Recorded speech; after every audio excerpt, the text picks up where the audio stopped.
5,000 रुपये देते. ठीक आहे? 5,000? हो देते. आपण त्याचं एक बोकड आहे ना तुम्ही बारकवाला, ते तुम्ही सांभाळा आणि आपण काय करू, मोठं झालं ना की ते विकू. बर. आणि त्याचा जो काही नफा येईल ना तर दोघात आपण अर्धा अर्धा करू. आणि रामभाऊला कळलं तर? नाही, त्यांना आणि गणाला अजिबात कळून द्यायचं नाही, आपल्या दोघातच. पण सगळं तुम्ही बघायचं त्याचं, त्याला लहानाचं मोठं तुम्ही करायचं, खायचं प्यायचं सगळं तुम्ही त्याला बघायचं. मी सांभाळेल, मला काय सांभाळायला तवा? हा चालतं, मी तुम्हाला पैसे देते, तेवढं फक्त तेवढं काम करा. लगेच बघतो मी, कोणाच्या पण दावणीवर जाऊन बघतो. चालतं, मी पैसे घेऊन येऊ का मग? पण तुम्ही सांगायचं नाही मी कारण त्यांना सांगणार नाही. तो तुमचा रामभाऊ असला मारा बिरायचा मला कुठं गावल्यावर. अहो मी त्यांना विचारलं ह्या व्यवसायाबद्दल, ते मला करून देणार म्हणून म्हटलं आता आपण गपचूप करावं. परवडतं ना नक्की? हो, छोटंसं आणायचं आणि आपण लहानाचं मोठं करायचं त्याला आणि नंतर विकायचं. जो काही नफा येईल आपल्या दोघात. ठीक आहे, बघू. बरं मी पैसे सुरुवात तर करू. सुरुवात करू आपण. मी आणि पैसे तोटा झाला तर? नाही होत भाऊजी. नक्की? हो नक्की. हा ना. बरं थांबा. दे.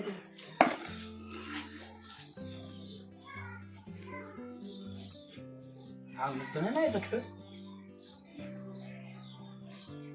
रामभाऊ नरड्यावर पाहिजे याचा.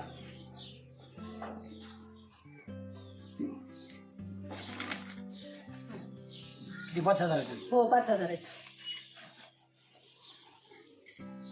जाऊ का मी होईन? हो जावं, तेवढं काय आहे का बघा आणि मला सांगा तुम्ही. तुम्ही गाण्याला रामभाऊला कोण? नाही तुम्ही पण सांगू मला नका.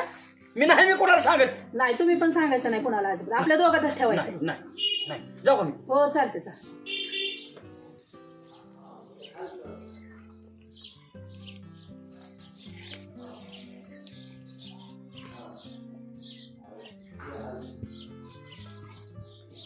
हॅलो, हा वहिनी. हा बाळासाहेब बोलतोय. आणलं बरं का ते बोखाड? 5,000 100 दिलं, 100 घेतलं वर त्याने मागून. पण चांगलं बोकाड आहे. अहो 4 महिने जपलं तरी 20,000ला बोकाड जाईल ती. नाही आणलं. हा रामभाऊला कळून देऊ नका.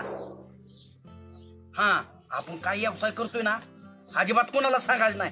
फक्त तुमच्यात तर माझ्यात राहील. गाणाला पण बोलू नका. काय करते ती? नाही मी नाही सांगत कुणाला. मी सोडून दिली दारू, आता पितच नाही. आता फक्त धंदा एक धंदा. हा चांगले. अहो 4 महिन्यात 10,000चा नफा होईल आपला. हो सांगू नका कुणाला फक्त. नाही मी सांगतो माझंच आहे म्हणून. हा, दुर्गाने बोकडं पाळायला सुरुवात केली म्हणून सांगतो. ठेवू का?